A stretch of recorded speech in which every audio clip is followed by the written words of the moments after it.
Hello there, Leos. Welcome to your weekly tarot reading. First off, let's talk about your love life. There's a really, really nice type of an energy coming into the picture. And I have the card here of fantasies and daydream, okay? So the Seven of Cups. Thinking about all the possibilities, daydreaming, thinking about another person while you're at work, thinking about them even every minute of the day, because there's just really intense attraction and really intense soul connection between you and another person. It could even be like, telepathically getting messages from them and then, or thinking about them and then they text you, and or vice versa, they're thinking about you and having you communicate with them and having you text them at the very same second that they're thinking about you. So there's something here where there's a huge fantasy being played out in both people's minds and in both people's psyche. So I feel like you have somebody in your midst that is heavily affecting you. It's affecting your ability to do your day-to-day operations and to go through, the moments of the day, mainly because you're heavily thinking about somebody else, and you might even allow your responsibilities to go to the wayside as a result of it. The person that you're dealing with, I have here the Death card. And it could be, like a water sign. I have the Chariot and the Death card. So you could be dealing with a water sign, a Pisces, Cancer, Scorpio. You can also have an air sign, an Aquarius, a Gemini, or a Libra in the picture. The Death card is you have somebody that you're dealing with who is very, very powerful. And this is a person that doesn't really mind being on their own, okay? So I see this skeleton, and it's looking for love, it's looking for fulfillment, it's looking to feel human again. So I feel like you've been with someone who has been through the ringer, who has had their fair share of hardships and tribulations in life, and I feel like nothing really phases them. But at the same time, they might not need anybody by their side, but they're looking for love, they're looking for acceptance. So they could be very sensitive. They could also wear a little bit of a mask. They might be, somebody who hides behind like an intellectual mask to avoid the emotions.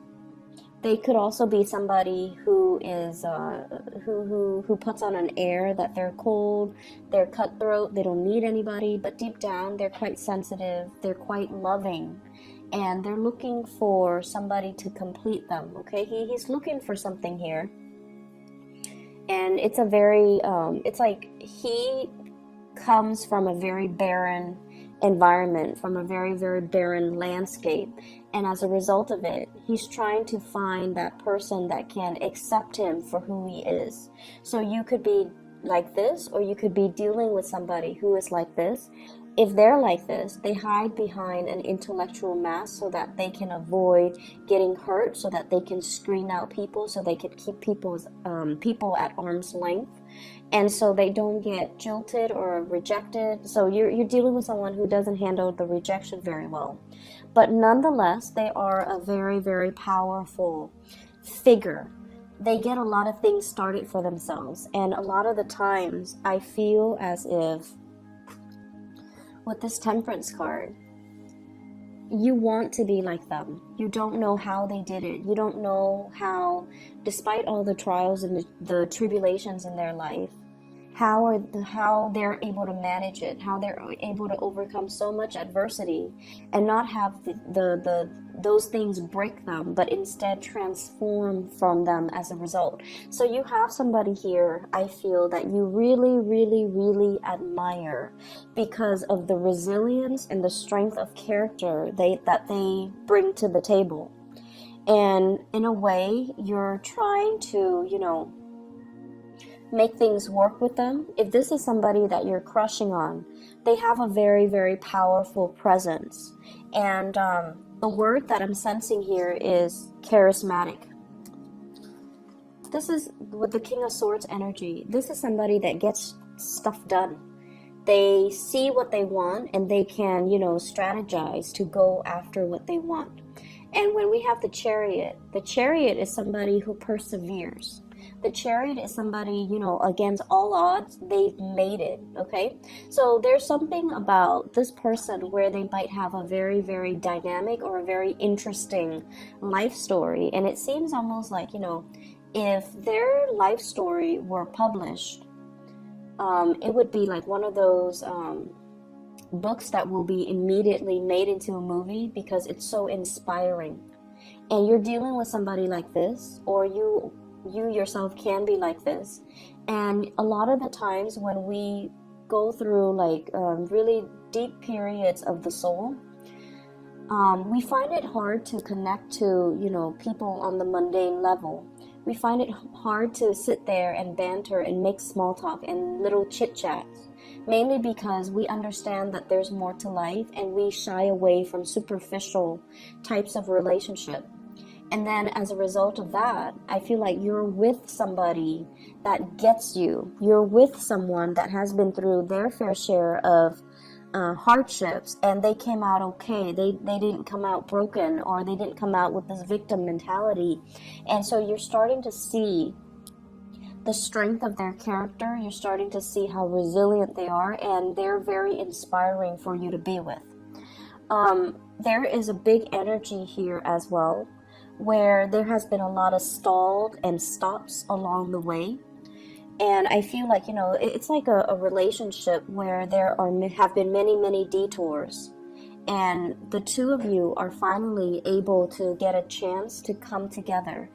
And I mentioned for another sign, this is like the Two of Cups energy, where we're doing things in moderation. We're deciding to take it slow, where we're trying our best to manage our responsibilities as well as the obligations in the relationship. And I feel like you and your partner are testing the waters of a new relationship. If it's a new crush or a new person, you or your partner. And I keep seeing somebody has been severely hurt in the past. And they're just like, let's just, take it slow. Let's just delay the getting together and getting intimate and getting physical, because somebody's been hurt. They might have some trauma that they're working through. And they're not yet ready to come together and, be so intimate. And hence, the fantasy, this is like really, really intense sexual attraction that we have for another person, where we kind of daydream, we're at work and we're thinking about them. And we're thinking about all the things that we could do with them. And I feel like there's an energy here about one person wanting to slow things down. Or you're dealing with someone who is so intellectual, and it's really hard to flirt with them. It's like there's a sense of intimidation here. So it's really, I see you charging ahead and really, making your feelings known, because, Leos, you guys are so passionate about how you feel. And when you feel something, you want the rest of the world to know. There's also an element of possessiveness, wanting to claim another person, wanting to be with another person, and wanting to make it known. Like, I'm with you. I want the world to know. I want the whole company to know. I want all my relatives to know. But they're telling you to slow down, and they're telling you to just kind of like let things ride out or really enjoy the moment. Mainly because they've been through their fair share of bad relationships, and they don't want this to be a repeat. So I feel like they're doing it out of a lot of respect and admiration for the union that the two of you have together. But moving so fast and so full speed ahead might not be the best option, okay? The last thing actually I'm picking up from this spread as well is I feel like you and your partner, if you're in a solid committed relationship, there's a lot of travel, there's a lot of movement, there's a lot of shifts back and forth.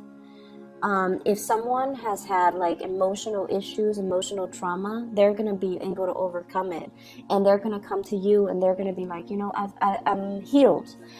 I'm ready now. Or, they're like, I'm sorry for the emotional roller coaster that I put you through. because of my past experiences. But you know, I've healed. I've done the work on myself. Let's come back together. And I feel like a lot of you, you know, the feelings are still there from your end, but there's a sense of skepticism about you. Like, are you really healed? Are you just giving me a spiel?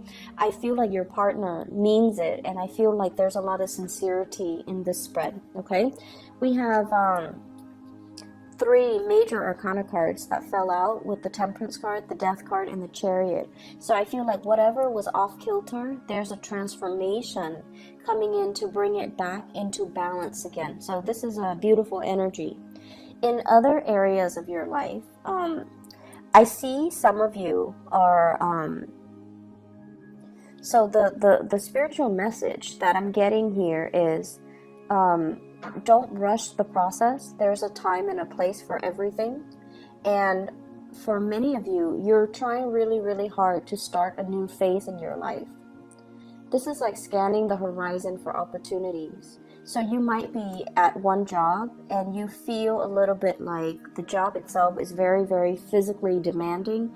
It's very taxing of your energy. And I also feel like it's not exactly where you want to be. So some of you might have fallen on some hard times. You might have taken up a job temporarily, and then the responsibilities are mounting, and you feel like this is not what I signed up for, or you feel like it's not giving you, you know, the demands of the work. And I feel like the odd hours, you know, possibly having to work like the night shift, and so you're sleeping during the day. Because with the Temperance card, this is like things happening in the very wee hours of the night. And so you feel like, okay, I'm not able to go out with my friends. I'm not able to be with my loved ones. I'm not able to see my kids or spend time with my family. And so I need to find another job that will allow me that work-life balance. And I feel like you're scanning the horizon. You're looking for opportunities. And you're trying to find something that would fit your schedule along with the schedule of the people that you love, or just, you know, trying to normalize your schedule and your workload. And so I see like the balancing act. It's going to be okay for this week. If you are negotiating contracts, if you are renegotiating contracts, be patient with the process. And you know, as with all fire signs, we tend to get a little bit impatient, and we want a specific thing the way that we want it. And oftentimes when we bargain, I feel like you might not be the best at bargaining, because you would rather speed through the process. So don't shortchange yourself. They're saying to be really, really patient, and to, you know, allow your third eye chakra to kind of activate, which means taking a step back and allowing everybody else to talk, and allowing the process to kind of drag on a little bit, because I feel like it's going to be in your favor. So if it's a negotiation for a house situation, for a new job, let everybody else put their cards on the table. I feel like the longer you delay, the better the outcome it's going to be for you. So they're trying to, you know, give you the first offer that's on the table. And they feel like you might take the bait. But if you wait it out, you can actually negotiate better. You can wear them down, and you can, you know, get whatever it is that you're looking for. So if it's a work contract, if it's a client, if it's even like bargaining for a new job, and putting in, you know, your conditions, you want to hold it off a little bit. I see for many of you, this is like a major move, okay? Somebody's moving to see you with this Chariot card. Somebody's making a major, massive move in your direction, and you've been talking about this, you've been thinking about it for quite some time, and you've been, you know, kind of planning the process with them for quite some time. And you might be the one making the move to see them. They might be making the move to see you. It's the Wands energy, so I feel like it might be you doing this. And then as a result of it, I just feel like, you know, it's a long distance relationship possibly, or a situation where you are faithfully and loyally waiting on another person to come into the picture. And there's going to be reunion. there's going to be, it's almost like, you know, the end of the singlehood, the end of being alone, the end of a major process in your life so that you can embark on a brand new journey with another person. So there's a definite, you know, coming together that's happening this week. Talks and communications about, you know, about travel, about plans, about moving in together, about incorporating another person into your space. And work and negotiations, I feel like, you know, there will be people on board, there will be contracts signed, there will be a really, really good some type of a negotiation, I feel, gone right. But the trick here is to be very patient and you know, be clear with your expectations, but also be very, very patient about the process so that you don't get the short end of the stick, okay? I'm going to leave it at that. I wish you all the best, so take care of yourself, okay, Leos? I'll be back for the next week's reading, okay? Have a blessed rest of your month. Bye-bye.